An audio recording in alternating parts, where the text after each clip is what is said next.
Vamos lá, pessoal, dar continuidade aqui ao contrato de trabalho intermitente. A gente, boa noite, bom dia para quem estiver assistindo. Meu nome é Juliana, né? Como vocês já sabem, a gente está dando direito, a disciplina de Direito do Trabalho 1, e a gente está falando agora de contratos de trabalho. A gente já está no novo tópico para o nosso bimestre. E agora, nesse contrato de trabalho, a gente está vendo algumas características específicas do contrato de trabalho e alguns tipos de contrato de trabalho. A gente já viu as características, que foi a capacidade, objeto lícito, e agora a gente está vendo os tipos de contrato de trabalho. A gente já viu o contrato por prazo determinado, certo? E agora a gente está vendo, que foi o último que a gente tratou na última aula, no último vídeo, tá? E agora a gente está vendo o contrato de trabalho intermitente.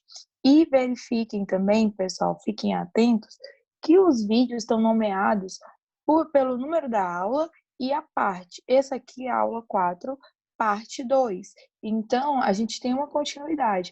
E na descrição está lá falando que ele trata sobre contrato de trabalho. Então, é a segunda parte sobre contrato de trabalho, certo?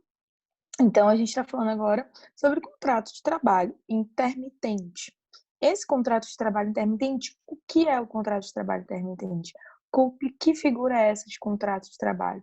Esse contrato de trabalho, ele surgiu, foi, na verdade, normatizado pela reforma trabalhista agora, de 2017. É uma figura nova que ele tem umas peculiaridades de um contrato de trabalho, certo? Aí, quais são as peculiaridades desse contrato de trabalho intermitente? O contrato de trabalho intermitente é aquele no qual a prestação de serviço com subordinação não é contínua, ocorrendo com a alternância de períodos de prestação de serviços e de inatividade, determinados em horas, dias ou meses, independentemente do tipo de atividade do empregado e do empregador.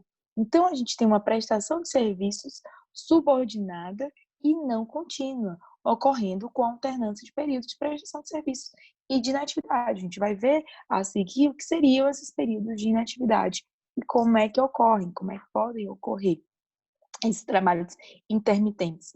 O que são trabalhos intermitentes, gente? É o prestar um serviço de maneira não contínua, mas existe a subordinação e existem os outros critérios. Então, eu estou numa relação, eu tenho minha carteira CTPS assinada, como a gente vê aqui nesse segundo tópico, no segundo parágrafo, deve ser celebrado por escrito e registrado na CTPS e conter o valor da hora ou do dia de trabalho, não podendo ser inferior ao salário mínimo e ainda o local e prazo para pagamento da remuneração. O que ocorre? Aqui a diferença do contrato de trabalho intermitente, além da ideia de não continuidade, ou seja, eu não tenho a habitualidade, eu não preciso dessa habitualidade diária, mas eu tenho um contrato de trabalho registrado e assinado na CTPS. E aqui o pagamento é feito por hora ou por dia.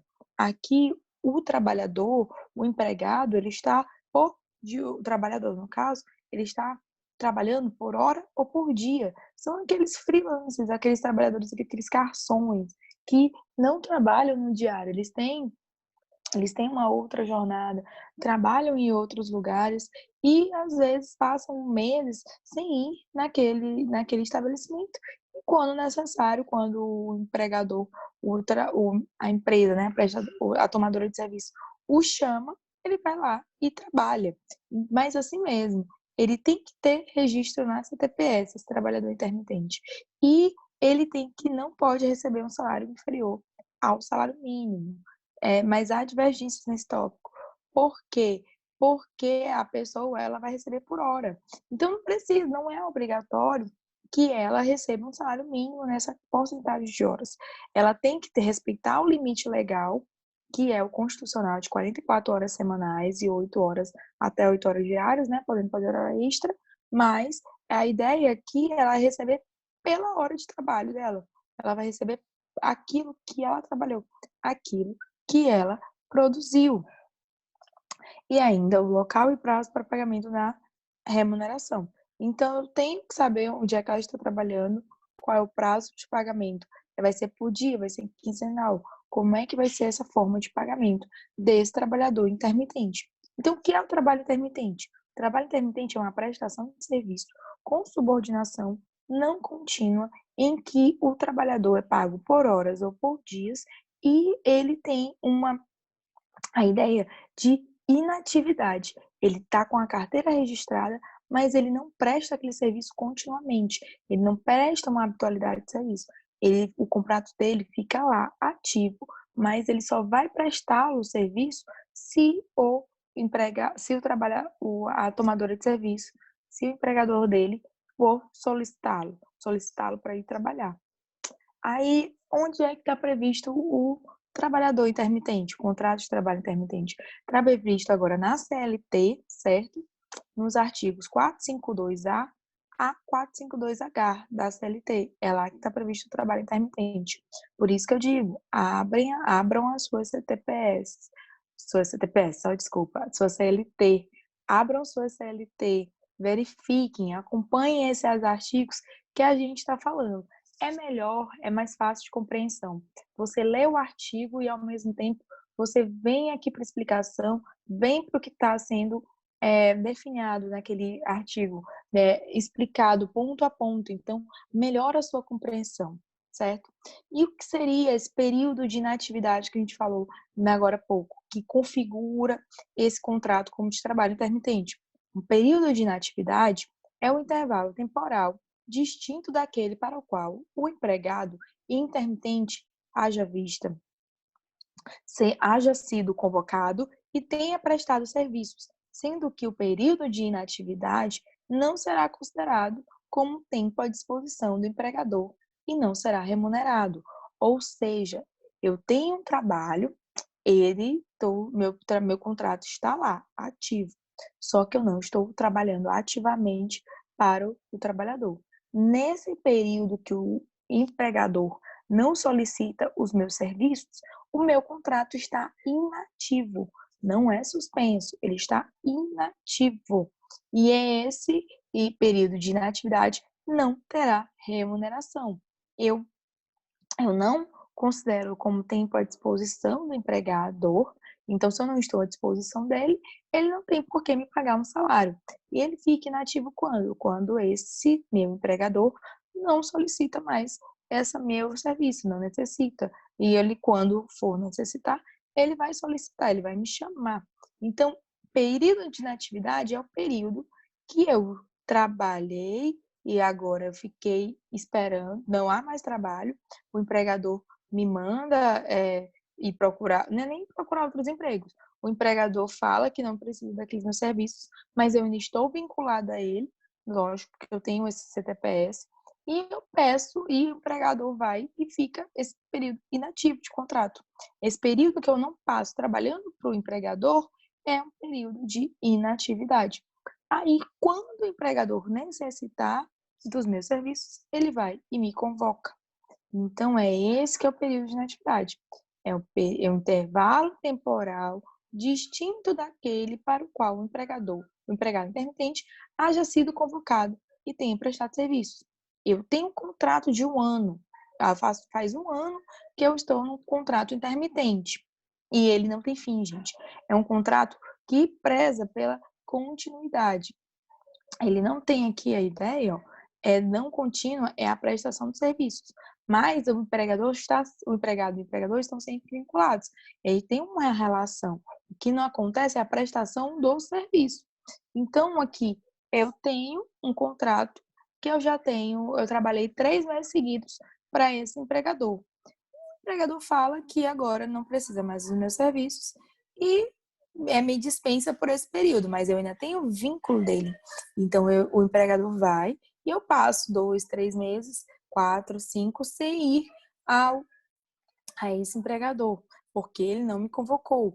Existem regras dessa convocação, existem regras para esse período da inatividade. Aí passa somente 1 mês e esse empregador me convoca novamente. Aí eu tenho que ir ao empregador para prestar aquele serviço, já que eu tenho esse vínculo. Então, esse período de 1 mês que eu fiquei sem prestar serviços para o empregador é o período de inatividade.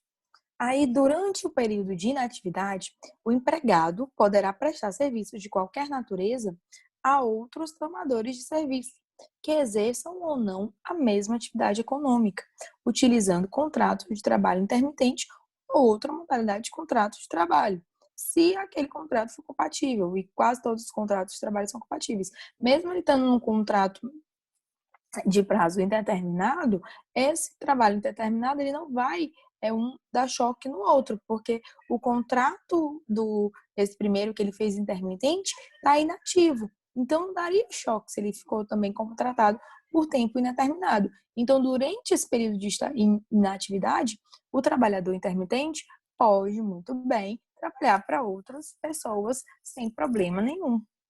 E uma vez celebrado o contrato de trabalho, havendo serviço a ser prestado, com pelo menos 3 dias corridos de antecedência, o empregador, por qualquer meio de comunicação eficaz, convocará o empregado para essa prestação, informando qual será a jornada a ser cumprida. Eu tenho já o valor, certo? Porque eu assinei a CTPS, na CTPS já está previsto o valor, o que eu vou receber, se for diária ou se for por hora. Aí, o empregador, para ele me convocar novamente após esse período de inatividade, ele está precisando de prestação de serviço hoje, ele não pode me convocar hoje, ok? O empregado não tem a obrigatoriedade de ir hoje. A obrigatoriedade do empregado é de ir com 3 dias de antecedência da convocação, do quando ele foi solicitado para ir. Então, ele tem 3 dias para comparecer à empresa, comparecer ao empregador para trabalhar. Então, ele tem que ter pelo menos 3 dias corridos de antecedência após o período de inatividade para voltar a trabalhar, para ser convocado, certo? E na data acordada para o pagamento, porque aí a gente no contrato de trabalho, como a gente viu, também tem a questão do pagamento. Ele tem que estar prevendo como é que vai ser o pagamento, como vai ser essa forma de pagamento. A forma de pagamento vai ser por dia, por quinzena, por semana, e vai estar aquela previsão. E na data que houver esse pagamento, o empregado receberá o pagamento imediato das seguintes parcelas. Quando houver o pagamento desse salário, vai ter remuneração, férias proporcionais com um terço, 13º proporcional, repouso semanal remunerado e os adicionais legais. Então, o trabalhador intermitente, ele recebe todos esses direitos aqui, essas verbas rescisórias, como é normalmente a partir do dia, na data do seu pagamento, certo? Referidas verbas e seus respectivos valores devem ser discriminados no recibo de pagamento. Tem direito a férias, porém sem pagamento. O que é isso? Essas verbas trabalhistas, elas vão ser pagas mensal, certo? Eu vou receber mensalmente essas verbas trabalhistas, essas verbas rescisórias. Aí o que acontece? A pessoa tem direito a férias, normalmente, do dia da contratação, passado um ano, ela tem direito a férias. Só que essa férias não pode ser paga, não vai ser paga, não vão ser férias remuneradas. Elas vão ser apenas férias gozadas. Eu vou ainda apenas tirar essas férias. Então, essa que é a diferença aqui em relação às férias e essas verbas rescisórias que são pagas no ato do pagamento. Como é que aquele pagamento foi acordado? Mensal, quinzenal, diária? Então, aquelas verbas vão ter que ser pagas essas aqui que estão listadas no dia deste pagamento. Aí a gente tem agora os elementos constitutivos do contrato de trabalho. A gente vai ver esses elementos. E fala de novo, pessoal, se surgir alguma dúvida sobre o trabalho intermitente, sobre o contrato de prazo determinado ou qualquer outra caracterização dessa primeira parte que a gente estudou de contrato de trabalho, mandem mensagem no WhatsApp, mandem mensagem aqui no vídeo do YouTube, tirem as suas dúvidas. Eu estou aqui à disposição de vocês para isso, certo? Se vocês quiserem, a gente vai conversando mais para aprofundar também esse material, tá bom? Aí a gente tem que agora a gente vai falar dos elementos constitutivos do contrato de trabalho. Contrato de trabalho é um contrato, gente. Então, se era um contrato, é um negócio jurídico. Para ter validade um negócio jurídico, onde a gente acha as normas lá no Código Civil, no artigo 104. E a gente já falou na aula passada, lembrem, que uma das características do contrato de trabalho é o quê? Ele ser regido ele ter viés de direito privado. Ele tem figura, ele é do direito privado. É no sentido de, ele tem as características de um contrato de direito privado, de direito civil, certo? Então, aqui a gente está vendo os elementos que dão validade para o negócio jurídico. Por quê? Porque o contrato de trabalho é um negócio jurídico. É um negócio firmado por duas pessoas. Um acordo de vontade, um contrato.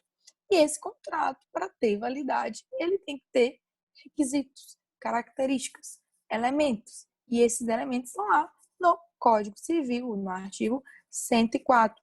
Estes são os elementos constitutivos de um contrato de trabalho. É o que vai constituir, como é que ele vai ser criado, não são as características. As características a gente já viu. É o como ele tem, quais são as formas que ele tem que ter para serem considerados válidos. Para um contrato de trabalho ser considerado válido, o agente tem que ser capaz, o objeto tem que ser lícito, possível, determinado ou determinável, e a forma prescrita ou não, defesa em lei. Então, a gente vai ver cada ponto aqui passando pontualmente. Primeiro elemento, a capacidade. A capacidade, a gente já viu até quando a gente estava discutindo os sujeitos da relação de emprego, que a gente viu lá o empregado, capacidade trabalhista. Aqui se aplica aqueles mesmos preceitos da capacidade trabalhista. Aqui a gente tem a ideia de que os menores de 16 anos são incapazes para celebrar contrato de trabalho, salvo os menores aprendizes de 14 anos para cima. Estes podem celebrar, eles podem celebrar contrato de trabalho, ou seja, eles podem fazer parte do contrato de trabalho. Os menores entre 16 e 18, eles são relativamente incapazes para celebrar um contrato. Eles precisam da autorização dos pais ou de um responsável legal para serem contratados, para exercer esse ato de celebrar um contrato para ser válido. E os maiores de 18 são absolutamente capazes. Eles já completou 18 anos, você é capaz de celebrar um contrato de trabalho normal. E aquela observação sempre que está lá, até na Constituição Federal. Os menores de 18 anos, qualquer menor de 18 anos, não pode trabalhar em local insalubre, perigoso ou em horário noturno. Isso é uma questão da Constituição Federal. Então, só maiores de 18 anos podem trabalhar em horário noturno, em condições perigosas ou em insalubridade. Isso aqui a gente já viu, é basicamente uma revisão, tá? Agora, esse ponto aqui a gente não viu. O contrato de trabalho tem que ter o quê? Um objeto lícito. Aqui a gente vê a licitude. O contrato de trabalho, como negócio jurídico que não poderá ter como objeto a prestação de serviços contrários à moral e aos bons costumes, cuja prática se caracteriza como crime ou contravenção penal. Ou seja, exemplos de contravenções ou crimes que a gente não pode ver, que não é um objeto lícito, para estar sendo tratado no contrato de trabalho. Tráfico de drogas, exploração de prostituição, jogos de azar, proibidos. Então, o contrato de trabalho, ele tem que ter um objeto lícito, ou seja, ele tem que estar de acordo com a moral e os bons costumes. Ele não pode configurar um crime. E o que é esse objeto ilícito, né? Assim, não será válido o contrato de trabalho que tenha por objeto trabalho ilícito. E o que é o ilícito? O que é o objeto ilícito? Ilícito é o trabalho que compõe um tipo legal penal ou concorre diretamente para ele. Então, ele não pode ter um crime ou uma contravenção penal como prestação de serviço. É isso que significa o objeto lícito. O objeto lícito é a ideia aqui de não a pessoa prestar um serviço e esse serviço não ser um crime ou uma contravenção penal. Certo? Aí a gente tem, por último, a questão da forma. Qual é a forma de um contrato de trabalho? Como é a forma desse contrato? A lei não exige forma especial para a celebração do contrato de trabalho, que pode decorrer de acordo tácito ou expresso, podendo este ser verbal ou escrito. A gente até já falou um pouquinho também desse tema anteriormente, quando a gente foi diferenciar o acordo tácito do acordo expresso. O tácito, gente, é o acordo que a gente não sabe, que a pessoa não sabe nem que está trabalhando, mas tacitamente a gente vê configurado todos os requisitos. Não houve a formalidade da contratação, não houve aqueles acertos de termos entre o empregado e o empregador. Eles estavam lá e comumente foi no dia a dia, verificou-se os requisitos, mesmo você não tendo essa declaração expressa de vontade. E você teve essa relação porque foi assim e ninguém contestou essa relação, ninguém contestou essa relação de emprego. Por isso que a gente tem um acordo tácito. E o expresso, aquele que é feito contrato de trabalho por assinatura, e o contrato formalizado na assinatura escrita é a CTPS assinada, ou ele pode ser verbal. O contrato de trabalho, ele pode ser acordado verbalmente. Você fala quais são os seus termos, o empregador também os dele, vocês acordam o valor e começam a trabalhar. Então, ele pode ser tácito ou expresso, podendo este ser verbal ou escrito. E onde está essa informação? Lá no artigo 442 e 443, ó a CLT de novo. Gravem, não gravar de lembrar o artigo, gente, mas leiam, gravem essa informação, tenham intimidade com o código de vocês. É ele que vocês vão utilizar, gente, por toda a sua vida agora, depois, durante a faculdade, depois de formada. Então, tenham intimidade com ele, tá?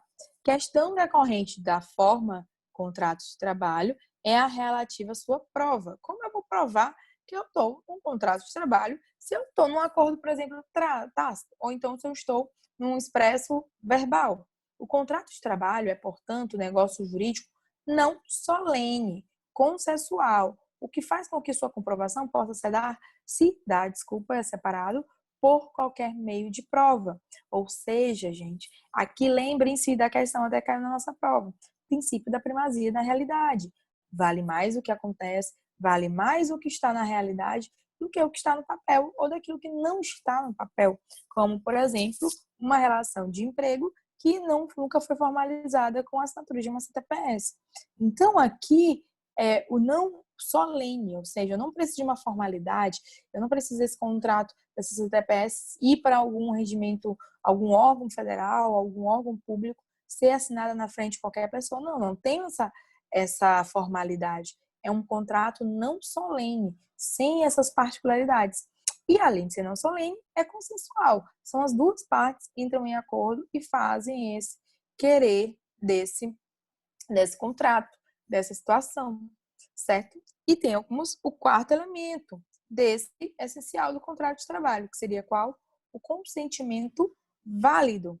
O contrato de trabalho é o acordo de vontades correspondente à relação de emprego, artigo 442 da CLT, sendo certo que a manifestação de vontade que leva à celebração do contrato de trabalho deve ser livre de vícios, sob pena de invalidade do pacto.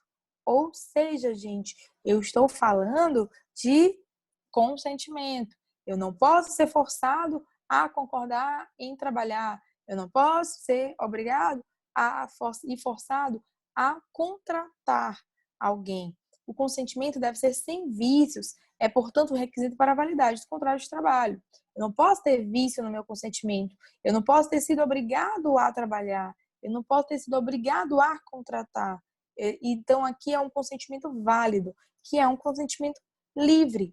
Ele está demonstrando a manifestação da vontade de forma livre de vício, certo? Aí a gente vai aqui finalizar essa parte dos elementos essenciais pelo tamanho do vídeo, tá? Aí a gente vai dar continuidade no próximo vídeo aos contratos de prestação de serviço e outros tipos de contrato, certo? Que a gente vai ver mais aqui para frente. E a gente vai dando continuidade a esse tema. Ele é um tema rapidinho, não tem muitas burocracias com o contrato de trabalho, mas qualquer dúvida, qualquer situação, falem comigo para a gente esclarecer, tá bom? A gente termina então aqui esse vídeo em elementos essenciais do contrato de trabalho, que são os 4 requisitos: objeto lícito, a gente tem também o objeto lícito, a capacidade, o objeto lícito, a forma e o consentimento válido. Esses são os elementos essenciais de um contrato de trabalho. E a gente parte no próximo vídeo, na próxima aula, para o contrato de prestação de serviço. Tudo bem? Aí, qualquer coisa, estou aqui e muito obrigada, gente.